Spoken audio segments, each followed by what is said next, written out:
Alors, il y a 2 semaines, vous avez réussi à organiser une ébauche de débat entre l'opposition tunisienne et des représentants au pouvoir. Ça s'est passé à Paris. C'est impossible de faire la même chose aujourd'hui en Tunisie. C'est un début. Tous les intervenants à la conférence ont insisté sur l'idée que cette conférence ne pouvait pas se faire en Tunisie. Nous, on le regrette, mais on a estimé qu'il fallait que cette conférence ait lieu.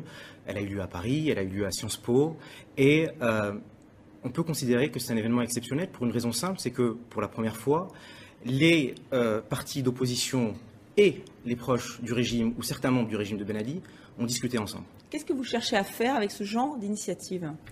L'idée simple, c'est que il y a ce sentiment qu'en Tunisie, il y a une tendance au macartisme, c'est-à-dire que quand vous discutez avec les gens du pouvoir, ils vous disent « vous ne pouvez pas approcher, vous ne pouvez pas discuter avec des gens de l'opposition ».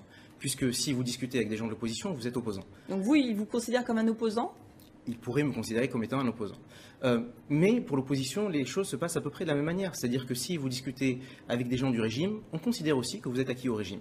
Nous, on a considéré qu'il y avait un intérêt général qui primait et puis qu'il fallait que ces gens-là débattent ensemble. Quitte à être taxés de suppôts du régime d'un côté, quitte à être taxés de suppôts de l'opposition d'un autre. Vous êtes pragmatique ou naïf ? On essaie de l'être. On est obligé d'être pragmatique en Tunisie. Ça fait 50 ans qu'il y a des gens qui se battent pour la démocratie, qui se battent pour les droits de l'homme, qui se battent pour que la société civile ait plus d'importance dans la manière de mener les affaires publiques. On voit bien que ce bilan-là est négatif. Je considère que je fais partie d'une nouvelle génération. Mais vous pensez que l'opposition aujourd'hui n'a pas vraiment réussi sa mission, qu'elle n'est pas là où il faudrait qu'elle soit, c'est ça ? De fait, elle n'a pas réussi sa mission. Mais en même temps, dès que vous dites qu'elle n'a pas réussi sa mission, c'est un régime assez répressif. Vous êtes obligé de dire qu'on ne l'a pas aidé à réussir sa mission et qu'on a à peu près fait beaucoup de choses pour l'en empêcher. Donc vous pensez que vous pourrez faire mieux, que vous pourrez être une vraie opposition ? Je veux parler aussi de la jeunesse tunisienne ?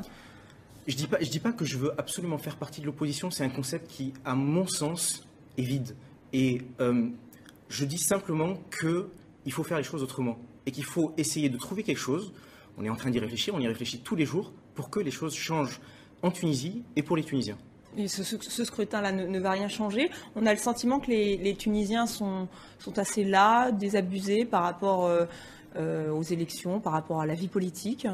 C'est la chose la plus inquiétante. C'est vraiment la chose la plus inquiétante pour une raison simple. Vous avez plusieurs rapports qui soulignent les atteintes aux droits de l'homme en Tunisie. Amnesty International, AFIDH, beaucoup de militants des droits de l'homme. C'est provocateur ce que je vais dire, c'est pas ça qui inquiète le plus. C'est très inquiétant. Mais ce qui inquiète le plus, c'est l'indifférence générale du peuple tunisien pour le destin de son pays. Donc, justement, comment changer, comment inverser la tendance ? Comment vous expliquez cette lassitude, vous ? Elle s'explique facilement. Vous avez un régime qui a essayé et réussi à dépolitiser la société civile. Vous savez, en Tunisie, l'université a été pendant très longtemps un espace de contestation. La rue aussi, les espaces publics, tous ces espaces sont aujourd'hui fermés. Et vous, comment vous espérez justement remotiver cette jeunesse ? Eh bien, je crois qu'il faut arrêter de faire des annonces, il faut arrêter de faire des communiqués où l'on se plaint de telle ou telle atteinte. Il faut aller directement chez le citoyen pour lui expliquer les enjeux et pour lui expliquer que le patriotisme, c'est de défendre les intérêts de son pays et que l'intérêt du pays commande aujourd'hui d'urgence que l'on s'y intéresse. Et vous pensez que c'est possible ? Vous l'avez fait déjà ? Il faut le faire. Je pense que cette conférence a été un premier pas. Vous savez, on a réussi à réunir 350 personnes, ce qui est beaucoup. Les réunions de l'opposition ne réunissent pas autant de gens.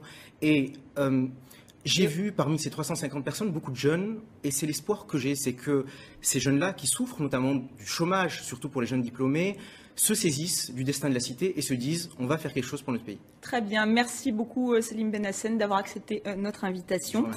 Et je vous invite à consulter notre dossier consacré aux élections en Tunisie sur notre site internet tv5monde.com.